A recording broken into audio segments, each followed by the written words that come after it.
Listen, I have been a survival assessment coordinator for the Galactic Council for 347 standard cycles. 347. In that time, I have watched approximately 12,000 species attempt the Deathworld certification trial. Most fail within the first hour. Some spectacular failures happen in minutes.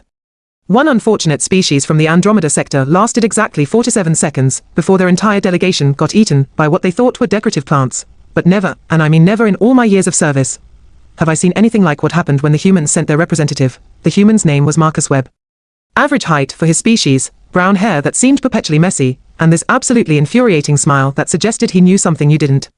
When he stepped off the transport shuttle onto Virgos 9, he was wearing what humans apparently call cargo pants, a flannel shirt, and boots that had clearly seen better days. He carried one backpack. One single backpack. For context, the average species brings military-grade survival equipment, emergency rations for 6 months, portable shelters with quantum stabilizers, and enough medical supplies to stock a small hospital. The Zithronians once brought 17 cargo containers of gear. They lasted 9 hours before requesting emergency extraction. Marcus Webb brought a backpack that looked like it had been through a war. I was monitoring from the orbital station alongside my colleague Trill, a 4-armed Hectarian with more common sense than most of the council combined. We watched the landing pad screens as Marcus stepped onto the purple-tinted soil of Virgos 9 and took a deep breath. He is going to die, Trill said flatly, adjusting 2 of his viewing screens with his upper arms while the lower ones typed up the preliminary death report. We always had those ready. Save time. Probably, I agreed, checking my chronometer. I give him 6 hours. Maybe 8 if he is lucky. Virgos 9 is what we in the trade call an absolute nightmare. The planet has weather patterns that shift every 3 hours between scorching heat, freezing cold, and acid rain. The local fauna includes spike-backed predators that hunt in packs, venomous tree dwellers that drop on prey from above, and something we call screechwings that are basically flying razor blades with anger management issues. The flora is 73% carnivorous. The water needs to be filtered through 17 different purification stages to be remotely drinkable. And the gravity is 1.4 times standard, which means everything feels heavier, including your own organs. Survival for 48 hours on Virgos 9 qualifies a species for level 7 Deathworld certification, which opens up trade routes, resource rights, and a seat at the big table where actual decisions get made. Most species never get there. The ones that do usually sacrifice half their trial team in the process. Marcus Webb looked around, shrugged, and started walking toward the forest. No shelter set up. Trill's voice climbed 2 octaves. No perimeter scan. No defensive positioning. Maybe he does not understand the trial. I offered weakly. We watched as Marcus stopped at the forest edge, pulled out a small device from his pocket, some kind of primitive compass apparently, then glanced up at the sky. He was reading the sun position. With his eyes. Like some kind of ancient ancestor species. Then he walked into the forest where 92% of trial participants meet their unfortunate ends. I am updating the death report to 3 hours, Trill muttered. For the first hour, Marcus just walked. He moved through the undergrowth with surprising efficiency, occasionally stopping to examine plants or look at tracks in the soil. At one point, he found a stream, the toxic purple water bubbling over rocks, and he actually tasted it. Just dipped his finger in and touched it to his tongue. Is he insane? Trill shouted at the screen. That water requires molecular restructuring to be safe. Marcus made a face, spat, and moved upstream. 20 minutes later, he found a spring source where the water ran clearer. He pulled a small bottle from his backpack, filled it, dropped in what looked like a tablet, shook it, and drank. Chemical purification tablet, I said, reading the analysis our sensors provided. Primitive but effective for basic toxin removal. Not enough for Virgos 9 water though. He should be convulsing in approximately 4 minutes. 4 minutes passed. Then 10. Then 20. Marcus was fine. Better than fine. He was humming something as he walked. BYR3, he had found a small clearing near a cliff face. The location was actually strategically excellent, I had to admit. Elevated position, good sight lines, natural rock wall at the back, and close to the cleaner water source. Marcus dropped his backpack and started gathering materials. Oh good, he is building a shelter, Trill said. Only 8 hours behind schedule, but at least he has basic survival instincts. We watched as Marcus selected fallen logs, tested them for structural integrity by bouncing them on the ground, and began arranging them. But he wasn't building a standard emergency shelter. He was building something with corners. With a frame. With actual architectural planning. Is he constructing a permanent structure? I asked, leaning closer to my screen. Impossible. Nobody builds on Virgos 9. You survive, you endure, you leave. You do not build. But Marcus was definitely building. He used a small folding saw from his backpack to cut logs to length. He stripped bark using a knife that looked old enough to be a family heirloom. He dug post holes using a collapsible shovel. And he did it all while casually glancing around for threats, as if building a cabin while surrounded by deadly predators was just a normal afternoon activity. The first predator showed up around our 5. A Spike-Back, fully grown, probably 200 kilograms of muscle, claws, and bad attitude. They are ambush hunters with enough jaw strength to crush titanium alloys. This one had been stalking Marcus for 20 minutes, moving through the undergrowth with practiced silence. Finally, Trill said, "Natural selection incoming." The Spike-Back burst from the trees at full speed, covering 30 meters in about 2 seconds. Marcus turned, saw it coming, and in one smooth motion, threw his hammer, the hammer. He threw his hammer at a charging predator, and hit it square in the face. The Spike-Back stumbled, more surprised than hurt, shaking its head. Marcus used those 2 seconds to grab a thick branch he had apparently left leaning against a tree for exactly this purpose. When the predator charged again, Marcus stepped aside at the last possible moment, swung the branch like some kind of ancient warrior, and caught the Spike-Back across its front legs. It went down hard, sprawling in the dirt. Before it could recover, Marcus was on top of it, using his body weight and that absurd branch to pin its head down. Then he did something that made both Trill and I question our understanding of biology. He looked it in the eyes and made a sound. A low, rumbling sound from his chest. The Spike-Back went still. Its pupils dilated. Its breathing slowed. Marcus held eye contact for 15 seconds, maintaining that sound, then slowly released pressure. The predator stayed down. Marcus stepped back, picked up his hammer, and returned to his construction. The Spike-Back watched him for a moment, then quietly left the clearing. "What?" Trill said. "What? What just happened?" "I believe," I said slowly, checking and rechecking our behavioral analysis programs, "that the human just established dominance using predator psychology. He made himself the bigger threat. That is not how Virgos 9 predators work. Apparently the human disagrees." By hour 12, Marcus had the frame of his cabin complete. 4 walls, support beams, and a sloped roof designed to shed the acid rain that was due in approximately 90 minutes. He had also started a fire using a bow drill method that looked like it came from his species' primitive era, and was cooking something over the flames. "What is he cooking?" Trill asked. "He did not bring provisions." I checked the bioscanners. He caught 3 river swimmers, gathered what appears to be tubers from the forest floor, and is he using the purple grass as seasoning? The purple grass is mildly toxic. Apparently it adds flavor.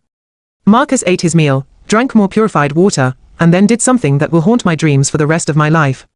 He added logs to his fire, made it bigger and brighter, walked to the clearing edge, and called out into the forest. He called out, deliberately attracting attention. Within minutes, glowing eyes appeared in the darkness. Multiple sets. Different species, all curious about this strange creature and his fire. The Spike-Back from earlier was back, sitting just at the tree line. A family of tree dwellers cautiously approached from above. Even a screechwing landed on a distant branch, tilting its head with what I can only describe as confusion. Marcus pulled food from his cooking area and tossed pieces toward them. Not close, but close enough. The animals did not attack. They ate. They watched him. They waited for more. "He is feeding them," I whispered. "He is befriending the Deathworld predators. This is not possible. This violates 17 different ecological probability models." But it was happening. By hour 18, Marcus had multiple species visiting his clearing regularly. The Spike-Back had claimed a spot near the fire, apparently enjoying the warmth. The tree dwellers chittered at each other in the branches above, occasionally dropping down to investigate his construction work. Even the screechwing seemed less murderous than usual, content to watch from its perch. Marcus finished his cabin walls by hour 24. He had actual windows, covered with stretched hide from something he had hunted earlier. He had a door that closed properly. He had a stone fireplace with a chimney that vented smoke up through the roof. And he had started gathering additional materials, which made no sense, because the trial was half over.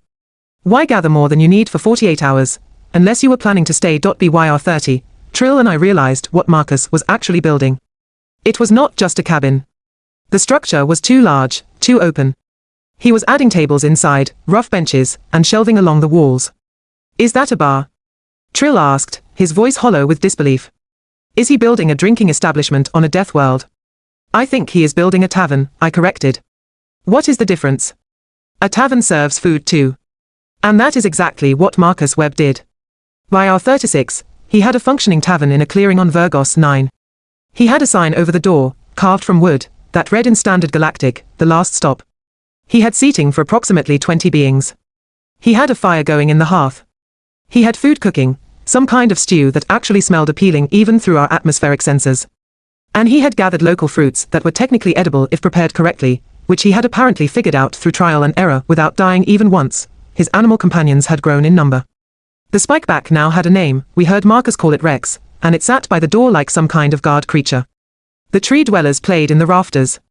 The screechwing perched above the bar area, occasionally screeching, but in a way that sounded almost musical. ATR 40, Marcus Webb opened for business. To be fair, there was nobody to serve. Virgos 9 is uninhabited except for trial participants. But Marcus prepared everything anyway.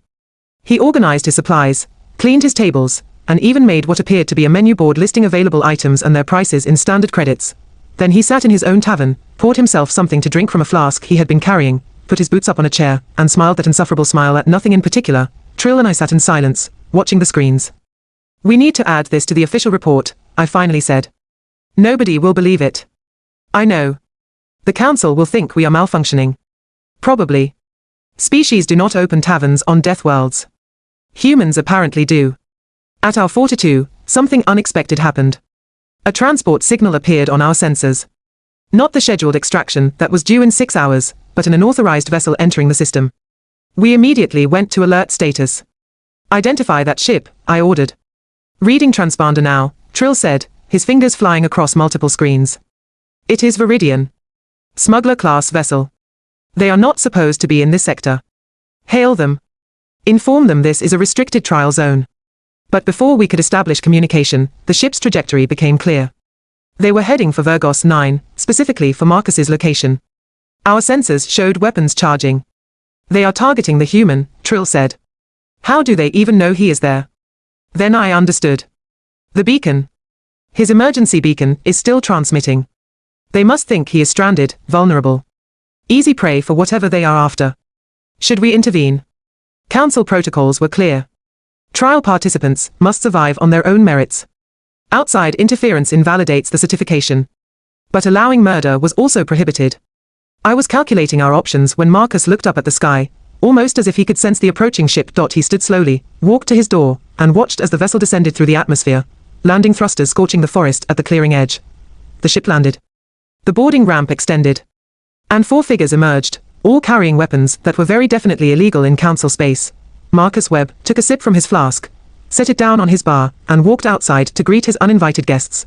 The 4 Viridians were exactly what you would expect from smugglers operating in the outer sectors. Heavily armed, poorly disciplined, and absolutely convinced they were the most dangerous things in any room. The leader, identifiable by the extra scars and the bigger gun, swaggered forward with the kind of confidence that comes from never actually facing real consequences. His name was Krell, according to our database scan. Wanted in 14 systems for theft, assault, and trafficking in stolen council property. The other 3 were his crew, various species picked up from criminal ports, all looking like they enjoyed their work a bit too much. Well, Krell said, his translator rendering his words into standard galactic with an unpleasant edge. "Look what we found. A stranded human, all alone on this lovely planet. Tell me, human, what are you doing out here with no ship, no backup, and no way home?" Marcus stood in front of his tavern door, hands in his pockets, looking utterly relaxed. "Currently. Running a business. You gentlemen looking for a drink? Or are you here to cause problems?" This made Krell laugh. His crew joined in, weapons still trained on Marcus. "A business? On Virgos 9. That is rich. No, human, we are here for salvage. Your emergency beacon brought us running, and now we are going to relieve you of anything valuable you might be carrying. Starting with that nice backpack, and whatever tech you used to survive this long." "Not interested in selling," Marcus said calmly. "But like I said, if you want food and drinks, I can accommodate that. First round is even on the house for new customers." I watched from the orbital station, my hands gripping my console. "We need to intervene. This is going to turn violent." "Council protocols," Trill reminded me, but his voice was uncertain. "Trial participants must handle threats independently. Those protocols assume natural planetary threats, not armed criminals. The law does not specify." On screen, Krell's expression darkened. "I do not think you understand your situation, human. There are 4 of us, 1 of you, and we have weapons that could vaporize you before you finish blinking. So here is what happens next. You hand over your supplies, you tell us how you survived here, and maybe we let you live. Or we take what we want and leave your corpse for the Spike-Backs. Marcus tilted his head slightly. That is a pretty aggressive negotiating position. You sure you want to go that route? What are you going to do about it? Krell raised his weapon, pointing it directly at Marcus's chest. You are unarmed, unarmored, and completely alone. Marcus smiled. Not the friendly smile from before. This was something else entirely, something that made my scales itch even through the safety of the orbital station. See, that is where you made your first mistake. I am not alone. He whistled. One short, sharp note, the Spike-Back, Rex, emerged from the forest to Marcus's right. But it was not alone. 3 more Spike-Backs flanked it, all fully grown, all focused on the smugglers. The tree dwellers dropped from the branches above, at least a dozen of them, chittering aggressively. The Screechwing launched from the tavern roof with a sound that lived up to its name, circling overhead. And from the forest came more sounds, more movement, more eyes reflecting in the fading light. Krell and his crew suddenly looked significantly less confident. Second mistake, Marcus continued, his voice conversational, was assuming I survived this long by accident. This planet, and I have an understanding. I respect it, provide for it, and in return, it provides for me. And right now, my friends here are telling me you smell like trouble. One of the crew members, a twitchy insectoid species, started backing toward the ship. Boss, maybe we should reconsider. Shut up, Krell snapped, but his weapon hand was shaking slightly. They are just animals. Shoot one, and the rest will scatter. Or, Marcus said, and hear me out on this, you could lower your weapons, accept my hospitality, have a meal, and we all walk away from this situation without anyone getting hurt. I have stew cooking. It is actually pretty good. Made it with local ingredients. You expect us to believe you are offering to feed us after we threatened you. I am a businessman. Bad reviews are terrible for repeat customers. Plus, killing people is messy, bad for the local ecosystem, and honestly more trouble than it is worth. Marcus gestured toward his tavern. Come on. The stew is getting cold. I have filtered water, and I even fermented some local fruits into something drinkable. Might not be the best alcohol you have ever had, but it does the job. For a long moment, nobody moved. The animals held their positions, a living perimeter around Marcus and his tavern. The smugglers kept their weapons raised, but clearly reconsidering their life choices. And Marcus just stood there, patient as stone, waiting for them to make a decision. Krell lowered his weapon first. This is insane. Welcome to Virgos 9, Marcus said cheerfully. Population, me and whatever, shows up looking for trouble. Come on in. Trill and I watched in absolute disbelief as the 4 armed criminals, who had arrived intending robbery and possibly murder, followed Marcus Webb into his handmade tavern, and sat down at his rough wooden tables. The animals dispersed, but remained close, Rex settling by the door in what was clearly his usual spot. Marcus served them stew in carved wooden bowls. He poured drinks from clay containers he had apparently made using riverside mud and his campfire. He even provided something like bread, made from ground tubers and cooked on hot stones. And the smugglers ate. They ate, and they talked, and slowly their weapons ended up leaning against the wall instead of pointed at their host. How long have you been here? Krell asked, his third bowl of stew half finished. About 43 hours now, Marcus said, leaning against his bar. Give or take. 43 hours, and you built this. Tamed the wildlife. Created a functioning establishment. It is what I do. Back home, I ran a wilderness survival school. Teaching people how to live off the land, read their environment, work with nature instead of against it. This, he gestured around the tavern, is just applying those principles at a larger scale. One of the crew members, a quiet one who had not spoken before, looked around the space with something like respect. You know the council is testing you, right? This whole planet is a trial. Oh, I know, Marcus said. 48-hour survival certification. Pass, and humanity gets access to the big leagues. Fail, and we stay in the minor systems for another few generations. No pressure. And your response to that pressure was to build a tavern. Marcus shrugged. Survival is not just about staying alive. It is about maintaining your humanity, your civilization, your culture. Anyone can hide in a hole and eat ration bars for 2 days. But can you create something? Build something? Make somewhere worth surviving in? That is the real test. Krell stared at him. You are either brilliant, or completely insane. Why not both? Marcus grinned. Now, about payment. I know you came here planning to rob me, but since we are all friends now, how about we call it even for the meal? You get to leave with clean consciences. I get to avoid the paperwork of reporting a violent incident to the council, and everybody wins. You would let us just leave. The insectoid crew member sounded suspicious. After we threatened you. You are currently sitting in my establishment, unarmed, surrounded by predators who listen to me, on a planet that kills most visitors within hours. I think the power dynamic has shifted somewhat. Marcus poured himself a drink. Besides, word of mouth is the best advertising. You go back to whatever port you operate out of, tell people about the crazy human who opened a tavern on Vergos 9, and suddenly, I have a reputation. Reputations are valuable in this galaxy. You are planning to keep this place open. After the trial ends. Why not? Good location, established clientele of local wildlife, and I am betting once word gets out, there will be demand. Explorers, thrill seekers, researchers studying Deathworld ecosystems. All of them need somewhere to eat, drink, and rest. Might as well be here. Trill turned to me, all four arms spread in a gesture of complete bewilderment. He is thinking about tourism. On Vergos 9. He has been here less than 2 days, and he is planning tourism infrastructure. Humans, I said quietly, watching Marcus laugh at something Krell said, are either going to revolutionize the galaxy, or burn it down trying. Possibly both. The smugglers left an hour later, considerably friendlier than they arrived. Krell even left payment, a handful of credits that Marcus accepted with a gracious nod. As their ship lifted off, Rex the Spike-Back growled softly. I know, buddy, Marcus said, scratching the predator behind its armor plating. I did not trust them either. But sometimes you win more by making friends than enemies.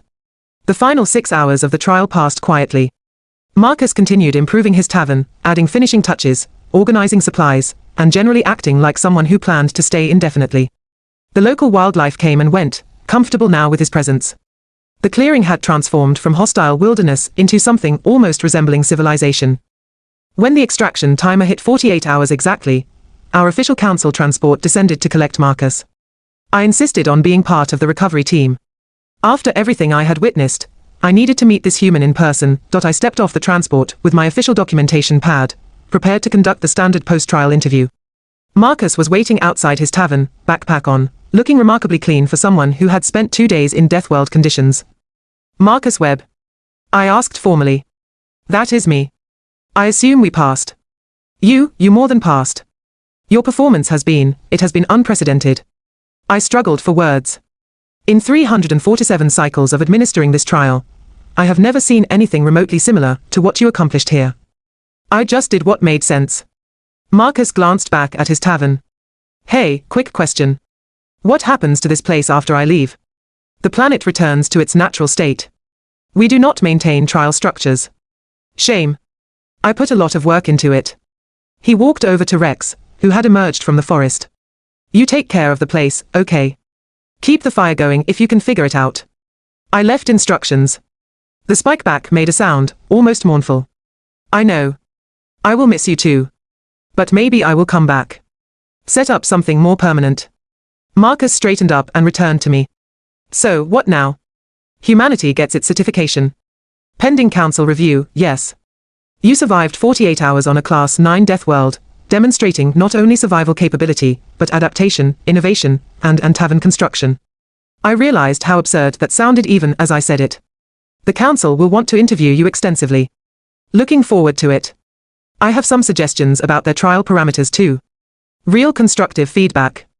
During the flight back to the station, Marcus asked about local zoning regulations, business licensing requirements for frontier worlds, and whether the council had any policies about establishing permanent settlements on trial planets. I answered automatically, my mind still processing everything that had happened. Trill met us at the docking bay, his forearms full of data tablets. The preliminary reports are complete. The council is already requesting briefings. There is talk of revising the entire trial system. Some members think we have been doing it wrong for centuries. Because one human built a tavern? I asked. Because one human proved that survival is not about enduring hostility, but about creating opportunity. He turned a Deathworld into a home in less than 2 days. What does that say about our understanding of hostile environments? Marcus overheard and smiled. It says you have been thinking about it wrong. Hostile is just another word for challenging. And challenges are opportunities if you approach them right. 3 weeks later, the council formally granted humanity Level 7 Deathworld certification. The vote was unanimous, which almost never happens. Marcus Webb became something of a celebrity in certain circles, giving lectures about survival philosophy and sustainable integration with dangerous ecosystems. 6 months after that, I received notification that someone had filed for a business permit on Vergos 9. The application listed the business type as hospitality services, specifically a tavern and wilderness lodge. The owner listed was Marcus Webb. The permit was approved. Last I heard, the last stop is now a functioning establishment on Vergos 9, serving travelers brave enough or crazy enough to visit. Marcus expanded the original structure, added guest cabins, and somehow convinced a handful of other humans to join him as staff. The local wildlife still visits regularly. Rex is apparently the unofficial mascot. Bookings are full for the next 2 standard years, and me? I am still a survival assessment coordinator. Still watching species attempt the trials.